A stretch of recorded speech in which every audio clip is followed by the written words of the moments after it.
Hello friend. Mission crack दी गोल में आपका बहुत बहुत स्वागत है। आज हम फिर से एनसीईआरटी शास्त्र संग्रह की श्रृंखला में प्राचीन इतिहास के अगले टॉपिक दक्षिण भारत के राजवंश एवं संगम युग का रिवीजन करने जा रहे हैं, जो किसी भी कॉम्पिटिटिव एग्जाम के लिए बहुत ही इम्पोर्टेंट है। तो चलिए फ्रेंड, शुरू करते हैं दक्षिण भारत के राजवंश एवं संगम युग का रिवीजन। चालुक्य वंश का सबसे महान शासक किसे माना जाता है? चालुक्य वंश का सबसे महान शासक पुलकेशिन द्वितीय को माना जाता है। दक्षिण भारत का कौन सा राजवंश अपनी सैनिक शक्ति के लिए प्रसिद्ध था? दक्षिण भारत का चोल वंश नौसेना सैनिक शक्ति के लिए प्रसिद्ध था। मामल्लपुरम में रथ स्मारकों का निर्माण किस वंश के शासकों ने करवाया था? मामल्लपुरम में रथ स्मारकों का निर्माण पल्लव वंश के शासकों ने करवाया था। महाबलीपुरम के रथ मंदिरों का निर्माण नरसिंहवर्मन प्रथम ने करवाया था। महाबलीपुरम के रथ मंदिरों का निर्माण नरसिंहवर्मन प्रथम ने करवाया था। पांड्य राज किस वस्तु के उत्पादन के लिए प्रसिद्ध था? पांड्य राज जो था मोतियों के उत्पादन के लिए प्रसिद्ध था। पांड्य वंश ये था समुद्र तट के किनारे स्थित था, इसलिए मोतियों के लिए प्रसिद्ध था, मोतियों के उत्पादन के लिए। चोल काल में निर्मित नटराज की कांस्य प्रतिमा की देवी कृति किस आकार की है? उसकी देवी कृति जो है चतुर्भुज के आकार की है। दक्षिण भारत में चोल काल में स्थापत्य में विश्व की श्रेष्ठतम प्राचीन प्रतिमा नटराज की प्रसिद्ध कांस्य मूर्ति को माना जाता है। दक्षिण भारत में चोल काल में स्थापत्य में विश्व की श्रेष्ठतम प्रतिमा किसे माना जाता है? नटराज की प्रसिद्ध कांस्य मूर्ति को। कवि कालिदास के नाम से उल्लेख किस लेख में हुआ है? कवि कालिदास के नाम का उल्लेख किस लेख में हुआ है? एलोह के उत्कीर्ण लेख में हुआ है कालिदास के नाम का उल्लेख। चोलों का राज्य किन क्षेत्रों में विस्तृत था? चोलों का राज्य कोरोमंडल तट एवं दक्कन के कुछ भाग में विस्तृत था। किस राजवंश के शासक अपने शासन काल में ही अपनी उत्तराधिकारी घोषित कर देते थे? चोल वंश। चोल वंश के जो राजा थे अपने शासन काल में ही अपने उत्तराधिकारी घोषित कर देते थे। चोल साम्राज्य को अंततः किसने समाप्त किया? चोल वंश को अंततः मलिक काफूर ने समाप्त किया। मलिक काफूर जो था अलाउद्दीन खिलजी का सेनापति था। अब जानते हैं संगमकालीन प्रमुख साहित्य। फ्रेंड्स, संगमकालीन प्रमुख जो साहित्य है बहुत ही इम्पोर्टेंट है, यह प्रत्येक एग्जाम में लगभग पूछा जाता है और पूछा गया भी है। तिरुकुरल या कुरल, इसके रचनाकार क्या कौन है? तिरुवल्लुवर। अहनानूर रुद्र समर, अहनानूर के रुद्र समर। तोल्कापियम जो है तोल्कापियर, तोल्कापियम के रचनाकार तोल्कापियर। उसके बाद है जीविक चिंतामणि, इसके लेखक जो है रचनाकार तिरुतकदेवर हैं। शिल्पादिकारम के इलंगो आदिगल। मणिमेखलाय के जो है शीतलैस्त्रनार। मरुगरुपद्य के नक्कीरार हैं। आगे अब देखते हैं प्रमुख राजवंश, राजधानी तथा संस्थापक। दक्षिण भारत के राजवंश और उनकी राजधानी और उनके संस्थापक के बारे में जानते हैं। चोल वंश की राजधानी जो थी तंजौर थी, इसके संस्थापक थे विजयालय। पल्लव वंश की राजधानी कांचीपुरम थी और इसके संस्थापक श्री विष्णु। राष्ट्रकूट की राजधानी मानेखेत, संस्थापक दंती दुर्ग।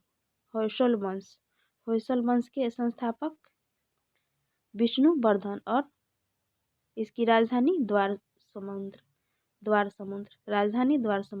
कात्कीय वंश की राजधानी अमकोंड, कात्कीय वंश की राजधानी जो थी वो अमकोंड थी और इसके संस्थापक जो थे बीटा प्रथम। काटकीय वंश के संस्थापक बीटा प्रथम। गंग वंश के राजधानी कुलाल और तलकाड। कुलाल और तलकाड राजधानी और संस्थापक वज्रहस्त पंचम। पाल वंश की राजधानी मुंगेर और इसके संस्थापक गोपाल। सेन वंश, इसकी राजधानी लखनऊती, सामंत सेन। पांड्य वंश की राजधानी मदुरै और इसके संस्थापक नेडियोन। गुर्जर प्रतिहार के राजधानी कनौज और संस्थापक नाग भट्ट। चालुक्य कल्याणी के संस्थापक तैलप द्वितीय और राजधानी मानेखेत कल्याण। चालुक्य बादामी के राजधानी बतापी और इसके संस्थापक जयसिंह प्रथम। चालुक्य बेंगी की राजधानी बेंगी और इसके संस्थापक विष्णुवर्धन। गहवाल वंश की राजधानी बनारसी और इसके जो संस्थापक हैं चंद्रदेव। सोलंकी वंश, इसकी राजधानी अहिल्यावार और संस्थापक मूलराज। आगे परमार वंश, इसकी जो राजधानी थी धारानगरी और संस्थापक उपेंद्र। कालचूरी वंश त्रिपुरी, राजधानी त्रिपुरी और संस्थापक कोकल। चौहान वंश के संस्थापक वासुदेव और राजधानी अजमेर अहिच्छत्र। चंदेल वंश के राजधानी खजुराहो महोवा और इसके संस्थापक जो थे वो थे नन्नुक। आगे देखते हैं मीनाक्षी मंदिर कहाँ स्थित है। मीनाक्षी मंदिर जो है मदुरै में स्थित है। चोलों के अधीन ग्राम प्रशासन के बहुत से आलेख किन शिलालेखों में हैं। चोल के अधीन ग्राम प्रशासन के बहुत से आलेख जो हैं उत्तर मेरून शिलालेख में हैं। किसके कार्यकाल में चीन में 72 व्यापारी भेजे गए थे। कुलोत्तुंग प्रथम के कार्यकाल में चीन में 72 व्यापारी भेजे गए थे। बंगाल की खाड़ी को चोल झील का स्वरूप प्रदान करने वाला शासक कौन था। बंगाल की खाड़ी को चोल झील का स्वरूप प्रदान करने वाला राजेंद्र प्रथम था। नौसैनिक शक्ति के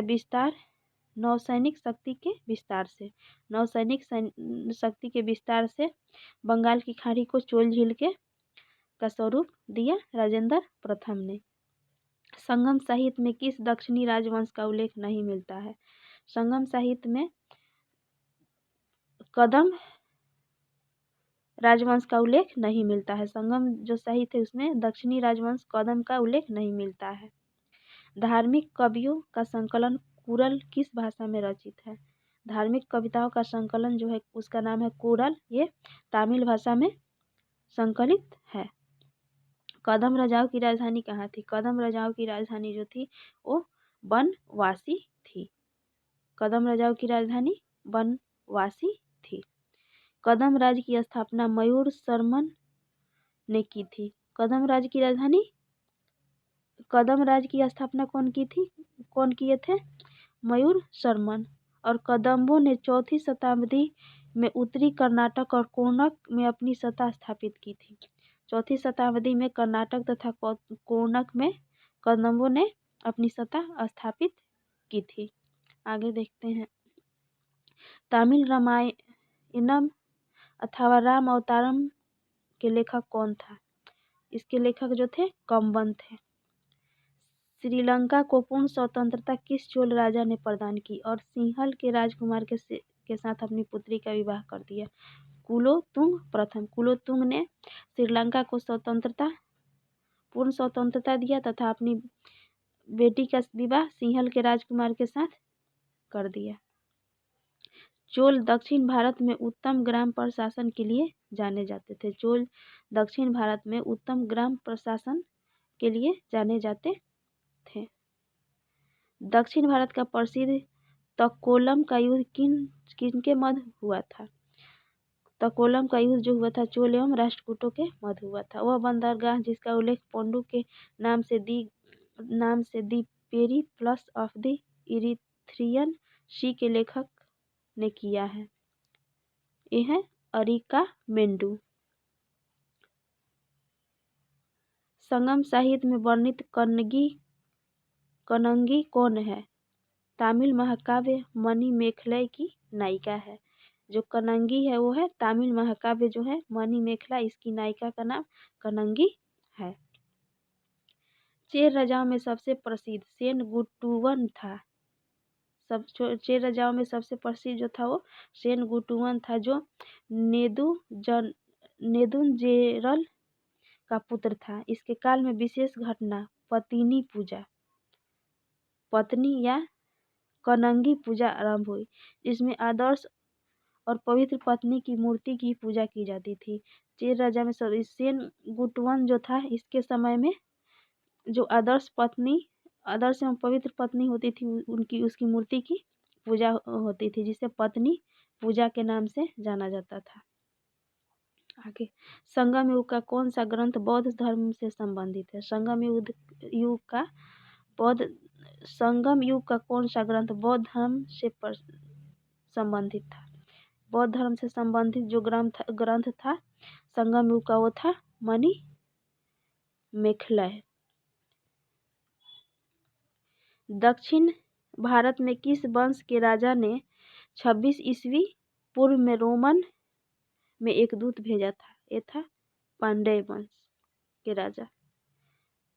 तोल्कापियम ग्रंथ किससे संबंधित है? तोल्कापियम जो ग्रंथ है यह तमिल व्याकरण और काव्य से संबंधित है। ये बहुत ही इम्पोर्टेंट ग्रंथ है। तोल्कापियम संगम तमिलों का प्राचीनतम उपलब्ध ग्रंथ है। तोल्कापियम संगम तमिलों का प्राचीनतम उपलब्ध ग्रंथ है। किस नदी को पांड्य राज की जीवन रेखा कहा जाता है? बेंगी नदी को पांड्य राज की जीवन रेखा कहा जाता है।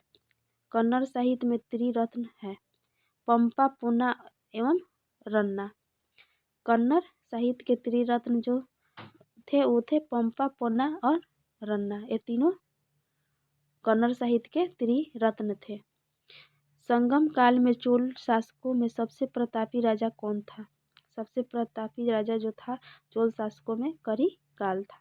महाभारत में सर्वप्रथम तमिल अनुवादक कौन थे? ये थे पेरुदेवनार। तमिल अनुवादक जो थे पेरुदेवनार। दक्षिण भारतीय प्रसिद्ध महाकाव्य कुरल के लेखक कौन थे? कुरल के लेखक तिरुवल्लुवर थे। संगम युगीन चोल शासकों का धर्म क्या था? चोल शासकों का जो धर्म था संगम युग में शैव था। संगम युग में शास्त्रीय ग्रंथों का रचना काल क्या है? शास्त्रीय ग्रंथों का जो रचना काल है वो है 100 ईसा पूर्व से 100 ईस्वी तक। संगम युग के शास्त्रीय ग्रंथों की रचना इतने वर्षों के बीच हुई है, 100 ईस्वी पूर्व से 100 ईस्वी तक। अब देखते हैं संगमकालीन प्रचलित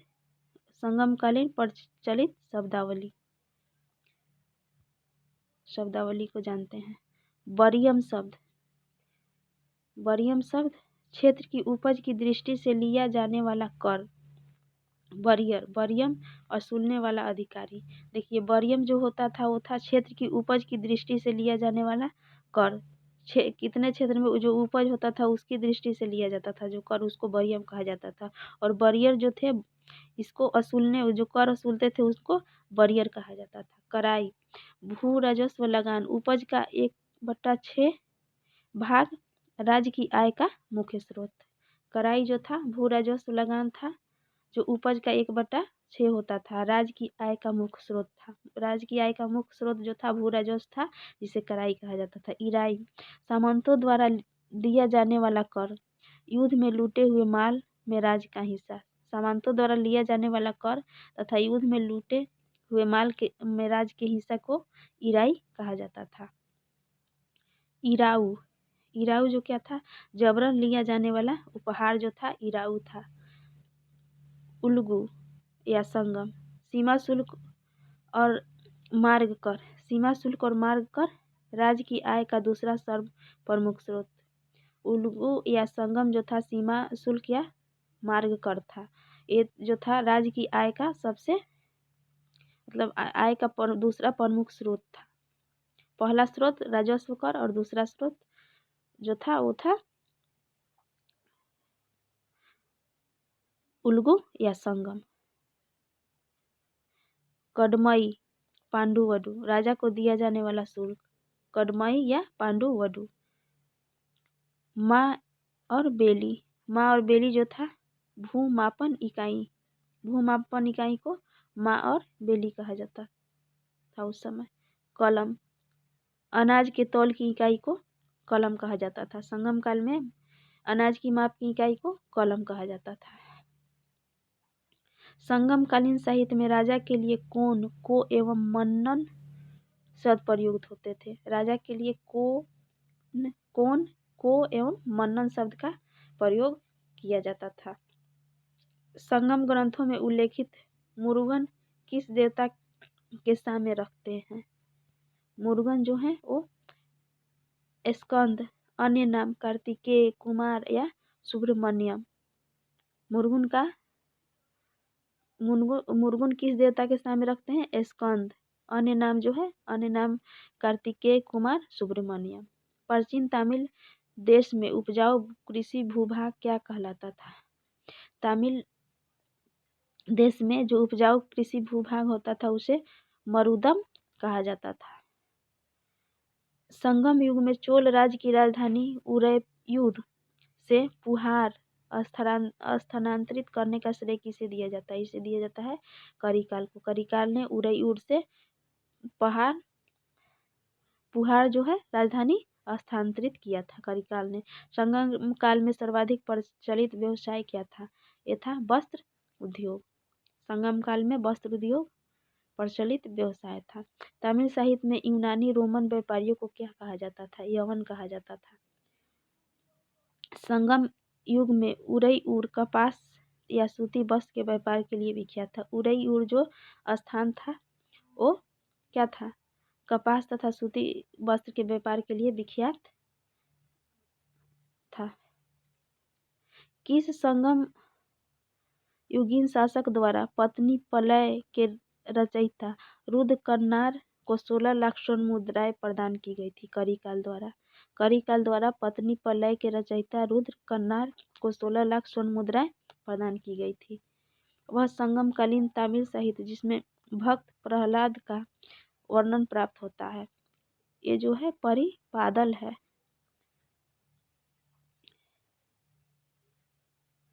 किस पांड्य शासक ने समुद्र पूजा की आरंभ करवाई थी। नेडियोन ने समुद्र पूजा प्रारंभ करवाई थी। राजेंद्र प्रथम ने गंगैकोंड चोलपुरम को अपनी नई राजधानी बनाया तथा स्वयं गंगैकोंड चोल की उपाधि धारण की थी। राजेंद्र प्रथम जो था वो गंगैकोंड चोलपुरम को अपनी राजधानी बनाया तथा गंगैकोंड चोलपुरम की उपाधि धारण की।